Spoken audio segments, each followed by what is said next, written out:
Hi guys, I'm DK Zar. The topic at the number today is interrogative type B of present indefinite tense. पिछले video में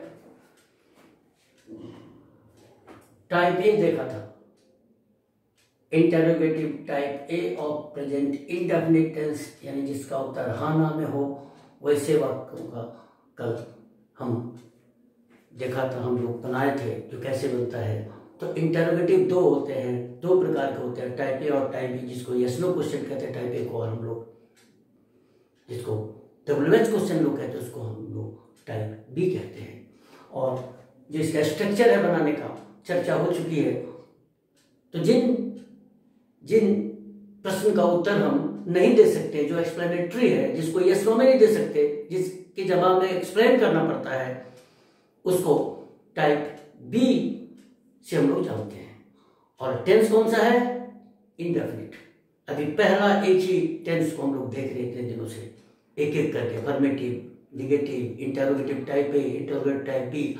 जब ये समाप्त हो जाएगा तो लगभग हर दिन टेंस चेंज होता रहेगा।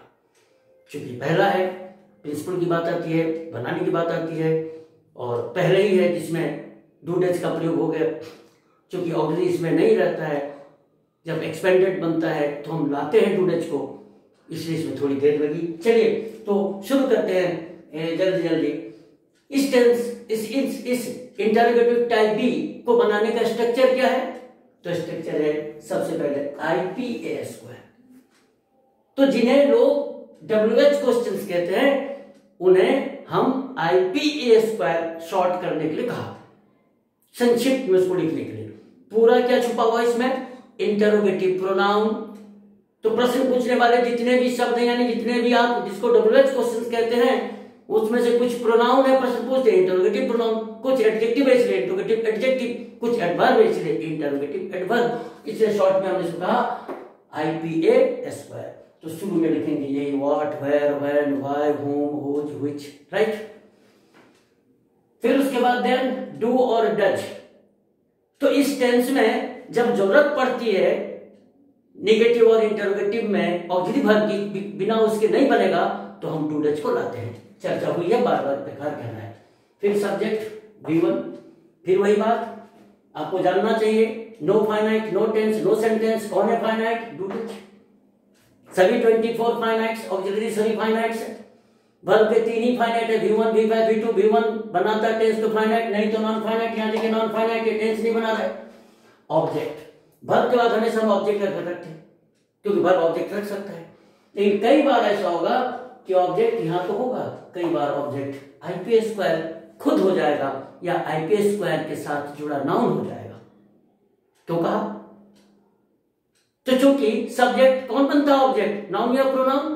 तो आपको मालूम है इंटरोगेटिव प्रोनाउन अगर है तो वो ऑब्जेक्ट बन सकता है, वो सब्जेक्ट भी बन सकता है। तो प्रश्न पूछने के लिए जो आता है, जिनको आप WH क्वेश्चन बोलते हैं, उसमें से अगर प्रोनाउन है तो सब्जेक्ट भी बन सकता है और वो ऑब्जेक्ट भी बन सकता है। ऐसी स्थिति में ऑब्जेक्ट वहां चला जाएगा। फिर इंटरोगेटिव एडजेक्टिव इसको कहते हैं, वही व्हाट, व्हिच, हुज, वो ऑब्जेक्ट भी बन सकता है, क्योंकि जिस नाउन को अपने साथ रखेगा एडजेक्टिव के रूप में, जब नाउन के साथ आएगा तो एडजेक्टिव होगा, तो आएगा तो ठीक यही, लेकिन वो सब्जेक्ट का भी काम कर सकता है और ऑब्जेक्ट का भी काम कर सकता है। इसी में बच्चे परेशान होते हैं, तभी तो इतनी सारी बात हम कहते रहते हैं और कहते रहेंगे, कहीं कोई प्रॉब्लम नहीं हो। ये नहीं कि 2 लाइन कह दिए रट गए, चलिए मकसद हमारा वो नहीं है। तो ये ऑब्जेक्ट है, देखेंगे जब बनाने बैठेंगे तो आप देखिएगा जब कैसे कैसे क्या क्या खेल होता है, ETC स्टाइल ऑफ इंट्रोगेशन।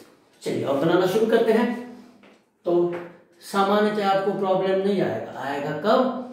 जब यहां प्रोनाउन, जो प्रश्न पूछने वाला प्रोनाउन है, वो कभी सब्जेक्ट का काम करेगा, कभी ऑब्जेक्ट का। प्रश्न पूछने वाला एडजेक्टिव नाउन के साथ तो आएगा, लेकिन वो नाउन कभी सब्जेक्ट बन जाएगा, कभी ऑब्जेक्ट। तब परेशानी होती है और इसको आप छोड़ नहीं सकते। और ये मुख्य रूप से 2 ही टेंस में, प्रेजेंट इंडेफिनिट और पास्ट इंडेफिनिट, बाकी में कोई परेशानी नहीं है। चलिए देखते हैं। पहला तो थोड़ा एग्जाम्पल्स ले रहे हैं। तुम आजकल क्या करते हो, इसका जवाब आना में नहीं है, कहना पड़ेगा जो आप करते हैं। Type B, what do you do these days. अब व्हाट डू, तो ये जो पहला डू है वो ऑक्सिलरी है, एक्सपेंडेड बनाने के लिए आया है, और दूसरा जो डू है यू के बाद, सब्जेक्ट के बाद, वो वर्ब है, यानी ये भी वर्ब है। तो व्हाट डू डज में से डू, यू सब्जेक्ट, डू आजकल दीज डेज, वर्ड वर्ब है। नेक्स्ट क्या है, वह कहां रहती है, वेयर डज सी लिव।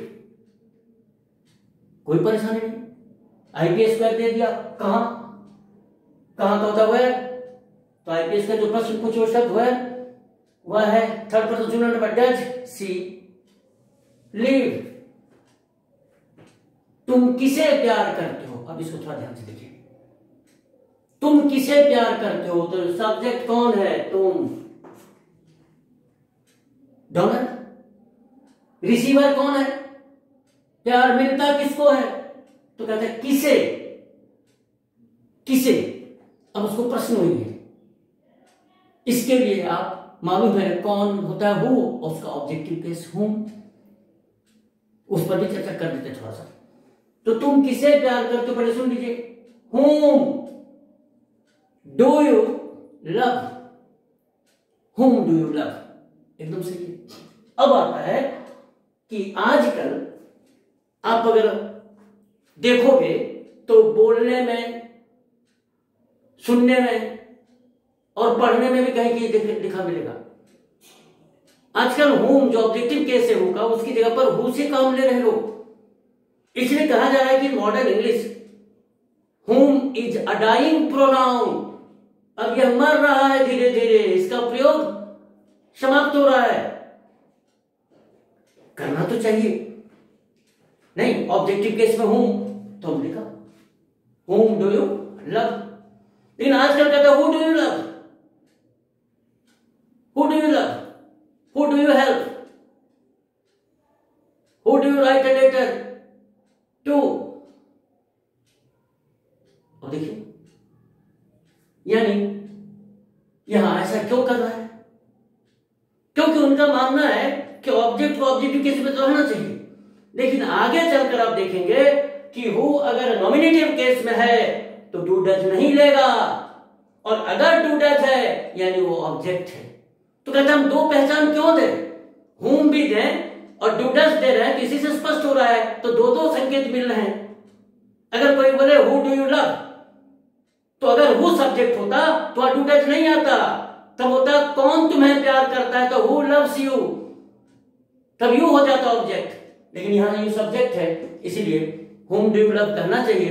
अगर कोई कह देता है हु डू यू लव, तो भी आप समझ गए जो अरे भाई ये तो डू डज है सब्जेक्ट से पहले, तो इसका मतलब ये ऑब्जेक्ट ही है, चाहे हुम में रहे कि हु रहे। क्यों नौकर देर से आता है, why does the servant come late, लेटेड वर्ब है। Why does the servant come late, अब दाता के लिए नहीं बोलना, सब्जेक्ट है, count noun singular number subject है, ध्यान लगा दी, कोई दिक्कत नहीं। धीरे धीरे हम लोग आगे बढ़ रहे हैं। नेक्स्ट, वह कब उठता है, उठता है मैंने सोकर उठता है। When does he get up? Get up phrase प्रयोग कीजिए, अच्छा लगता है। और बहुत शब्द है लेकिन ये खूबसूरत है। When does he get up? वो कब उठता है, तो यहां तक कोई प्रॉब्लम नहीं आ रहा है। कैसे तुम इस काम को करते हो, कैसे देखिए, इंटरमीडिएट वर्ब कब था, इंटरमीडिएट वर्ब, तो खास करके जब इंटरमीडिएट वर्ब प्रश्न पूछ रहा है यहां आईपीएस का ग्रुप में, तो प्रॉब्लम नहीं है। प्रॉब्लम आएगा जब इंटरमीडिएट प्रोनाउन सब्जेक्ट बन जाएगा, जब इंटरमीडिएट एडजेक्टिव अपने साथ जो नाउन लेगा वो अगर सब्जेक्ट बन जाएगा तब परेशानी होगी। लेकिन वहां तक चर्चा नहीं करते, लोग छोड़ देते हैं। मेरे पास तो जितने बच्चे आते हैं, मेरा अनुभव है, मैं पूछता हूं नहीं बताता है, उनको नहीं बताया जाता है। चलिए, तो यस, तुम इस काम को कैसे करते, तो कैसे का हो गया how, adverb, how do you do this work, how do you do माने करना, दिस वर्क। यहां हम वर्क से नहीं ले सकते, आप ऐसे नहीं कर सकते how do you work this, no, work verb हो जाएगा, वर्क नाउन भी है वर्ब भी है, क्योंकि यह काम कहा तो यह एडजेक्टिव है दिस, तो दिस एडजेक्टिव होने के नाते अपनी बात नाउन रखा तो वर्क नाउन हो गया, तो करने के लिए आपको डू देना पड़ेगा, इसलिए how do you do this work. और वर्क के बारे में अभी कभी चलेगी, अभी याद आ गई, कह देते हैं वर्क नाउन भी है वर्ब भी है, चर्चा हुई थी पिछले वीडियो में, अगर आप देखते हो तो, नहीं अगर 1 मिनट देखे छोड़ते हैं तो आप कोई बात नहीं, आज निकल आपको देखना ही पड़ेगा अगर नॉलेज चाहिए तो, इतने विस्तार से फिर आपको कोई वीडियो मिलने वाला नहीं है, और आप सुपरफिशियल बात ही नहीं करते हो,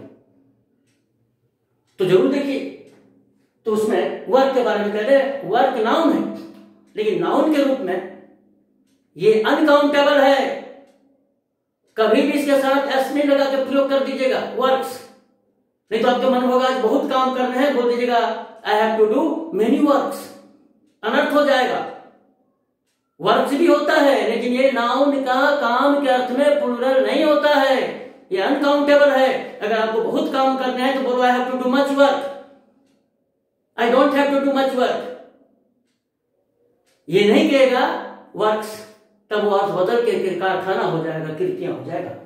एनीवे, तो एडेड इंफॉर्मेशन आपको दे रहे हैं, अतिरिक्त इंफॉर्मेशन दे रहे हैं, ये कुछ सेंटेंसेस क्या जान रखा है इसमें, ये तो ऐसे एग्जांपल के तौर पर दे रहे हैं। चलिए, वह क्या चाहती है, तो कुछ सेंटेंस हम लोग ऐसे भी देखते हैं जो हमारा बोलने बोलने में अधिक काम आता हो। फ्रिक्वेंटली यूज, वह क्या चाहता है, तुम क्या चाहते हो, तो वह क्या चाहता है, what does you want, what does he want. यह सड़क कहां जाती है, फिर रिवीजन करा दे, बोले थे पिछले क्लास में जो 3 बार, तो सड़क का जाना गो नहीं, पिछले वीडियो में हमने देखा था कहीं लीड, तो where does this road lead to, where does this road lead to, तुम नहीं छोड़ सकते, नहीं छोड़ सकते, ऐसा मत कहिए, इसलिए प्रीपोजिशन को वहां दे दीजिए, where does this road lead to. क्यों मोहन तुम्हें डांटता है, बहुत ही जी, क्यों, व्हाई, ये भी एडवर्ब है, why does Mohan scold you, कहीं कोई परेशानी नहीं। और खास करके अगर प्रश्न पूछने में आईपीएस स्क्वायर की, जिसको आप क्वेश्चन डब्ल्यूएच क्वेश्चन बोलते हैं, उसके रूप में अगर एडवर्ब है तो कोई परेशानी है ही नहीं। तो चलिए देखिए, why does Mohan scold you. 10th, किसे तुम पार्टी में आमंत्रित करते हो, फिर किसे, किसको, ऑब्जेक्टिव केस, हम हूं का प्रयोग करेंगे, मॉडर्न इंग्लिश में करता है, करने दो, वो सारी बात समझ में आती है, आपको कह भी दिया। तुम किसे पार्टी में आमंत्रित करते हो, whom do you invite to the party। तो यहां मेरा मकसद था इतना सब सिखाना कि इनवाइट के बाद जिसको, जिस पर या जहां आमंत्रित किया जाए, जिस बात, जिसके लिए, उसमें टू लगा दीजिएगा, प्रीपोजिशन टू, ठीक है। उसने मुझे रात्रि भोजन पर आमंत्रित किया, किस पर किया, रात्रि भोजन पर। He invited me to dinner, सुनिए ठीक से, he invited me to dinner, नहीं तो बोल दीजिएगा he invited me on dinner। अब कुछ लोग तो बोलेंगे he invited me on the dinner, तो जब नॉलेज नहीं होगा तो ऐसी होगी। चलिए, भोजन के नाम के पहले आर्टिकल नहीं आता है, नहीं कहना चाहिए, फिर भी हम लोग सब बात को लेकर चलते हैं, नोट कर लीजिए। अभी भोजन के नाम के पहले सामान्य आर्टिकल नहीं आता है, डिनर, लंच, सपर, ब्रेकफास्ट नहीं देना आर्टिकल। चलिए, इनवाइट के बाद टू, जिस पर इनवाइट करेगा, उसने मुझे चाय पर आमंत्रित किया, ही इनवाइटेड मी टू टी। इसलिए तुम किसे पार्टी में आमंत्रित करते हो, whom do you invite to the party। यहां पार्टी भोजन का नाम नहीं है, सीधा देखिए। चलिए, यहां पे देखिए हूं, आप हु भी कर सकते थे, who do you invite to the party, who do you invite to tea, who do you invite to dinner. लेकिन क्यों ऐसा करें, हूं मैं, रहने दीजिए ना, अच्छा लगता है। चलिए, कौन सी कलम वह पसंद करती है, अब थोड़ा यहां से सावधान हो जाइए। कौन सी कलम वह पसंद करती है, यहां कौन सी के लिए क्या होगा, कलम है, नाउन, कौन सी प्रश्न पूछ रहा है, तो इसके लिए आएगा कुछ, यहां चुनने का अर्थ है। आपको एक डर भी लगा रहेगा, हम बताते हैं अभी, अगले आगे अगला सेंटेंस, जो नेक्स्ट सेंटेंस देंगे उसमें देखिएगा, डर दूर कर देंगे। अक्सर बच्चों के दिमाग में होता है कि व्हिच के साथ निर्जीव वस्तु याद आती है, व्हिच बुक, व्हिच पेन, ऐसी आदत पड़ी हुई है, हम समझते व्हिच के बाद निर्जीव वस्तु ही आएगा। नो नो नो, व्यक्ति भी आ सकता है, इसी डर को तोड़ेंगे। तो पर यहां देखिए, कौन सी कलम वो पसंद करती है, which pen does she like. तो डज जब भी सब्जेक्ट के पहले है, तो प्रश्नवाचक वाक्यों में डू डज अगर है सब्जेक्ट के पहले, ऑक्सिलरी वर्ब के रूप में है, तो समझ जाइए डू डज के बाद जो आया है नाउन या प्रोनाउन वो सब्जेक्ट है। तो ऑब्जेक्ट कौन हो गया, पेन। क्या पसंद करें, कलम। लेकिन पेन अकेले है कि व्हिच के साथ है, व्हिच के साथ है। तो देखिए, ये व्हिच प्रश्न भी पूछ रहा है और एडजेक्टिव होने के नाते अपने साथ पेन भी रखे हुआ है। तभी तो बोले थे आईपीएस पर बोलिए इंट्रोगेटिव प्रोनाउन एडजेक्टिव एडवर्ब, तो बोलते post WH words, WH words. तो बच्चा क्या समझेगा, जो कैसे आ गया, किस आधार पर पेन आया, डब्ल्यूएच वर्ड्स होने के आधार पर आ गया।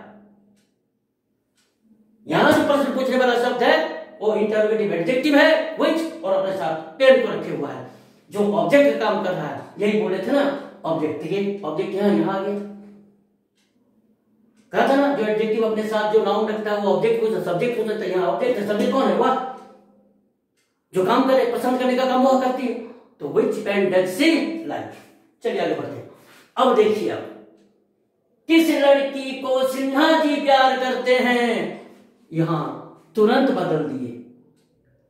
यहां व्हिच के साथ पेन था, कलम, वो वाक्य का ऑब्जेक्ट था, और यहां भी क्या है, लड़की है जो ऑब्जेक्ट है। लेकिन बदल क्या दिए, यहां निर्जीव वस्तु था, यहां व्यक्ति भी थी। अब बच्चों को डर होता है, कौन सी लड़की, कौन सा लड़का, डर लगने लगता है। लेकिन ये भी यहां ऑब्जेक्ट ही है, क्योंकि सब्जेक्ट है सिन्हा जी। चलिए, हाँ, किस लड़की को सिन्हा जी प्यार करती है, सब्जेक्ट, तो लड़की क्या है, ऑब्जेक्ट।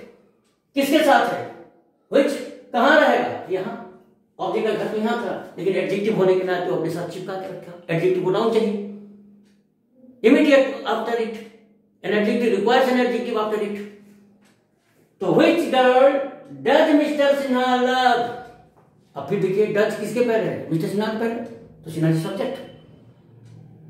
लेकिन जब इंटरोगेटिव एडवर्ब से हम बना रहे थे तो परेशानी नहीं हुई थी, तुम कब उठते हो, वह कहां रहती है, क्यों तुम रोते हो, कैसे तुम्हारी मां खाना पकाती है, कहीं प्रॉब्लम नहीं था। अब यहां आ रहा है कि व्हिच के साथ वस्तु भी आ सकता है, व्हिच के साथ व्यक्ति भी आ सकता है, व्हिच अकेले भी रह सकता है प्रोनाउन के रूप में, व्हिच चुनने के लिए आएगा, व्हिच से जुड़ा नाउन ऑब्जेक्ट भी हो सकता है, व्हिच के बाद आया नाउन सब्जेक्ट भी हो सकता है। इन दोनों में व्हिच से जुड़ा ऑब्जेक्ट है, ये ऑब्जेक्ट है, ये पेन ऑब्जेक्ट है। लेकिन अब देखिए इस सेंटेंस लास्ट, फिर लास्ट बट नॉट लीस्ट, अंतिम तो है ये बहुत महत्वपूर्ण है। कौन सी लड़की गीत गाती है। अब यहां भी तो कौन सी लड़की है, अभी ठीक ऊपर में आपने कौन सी लड़की का व्हिच गर्ल लिखा है, यहां भी व्हिच गर्ल लिखेंगे। लेकिन इसमें व्हिच गर्ल के बाद जो गर्ल है, व्हिच के बाद वो क्या है, सब्जेक्ट है। गाने का काम कौन करती है, लड़की, सब्जेक्ट। अब देखिए फर्क, which girl sings a song, do does नहीं आया। इसको बच्चे नहीं सुनते हैं, नहीं सुनाया जाता है, अपना ऐसे ही पढ़ लेते हैं। अब वही व्हिच यहां था तो डू डज था, which girl does mister Sinha love, does आया, क्यों, तो ऑब्जेक्ट है। और यहां कौन सी लड़की गीत गाती है, which girl sings a song, no do does, sings भी फाइव। फिर कौन सी लड़की सिन्हा जी को प्यार करती है, यहां सिन्हा जी सब्जेक्ट है, अब सिन्हा जी को ऑब्जेक्ट बना देते हैं, इसी को अगर हम ऐसे कहें कौन सी लड़की सिन्हा जी को प्यार करती है, तो which girl loves mister Sinha, तो कई बार बोलना आसान हो जाता है। Without knowing the cumbersome game of grammar, you can speak, you can write, because you have read it several times or you have heard it.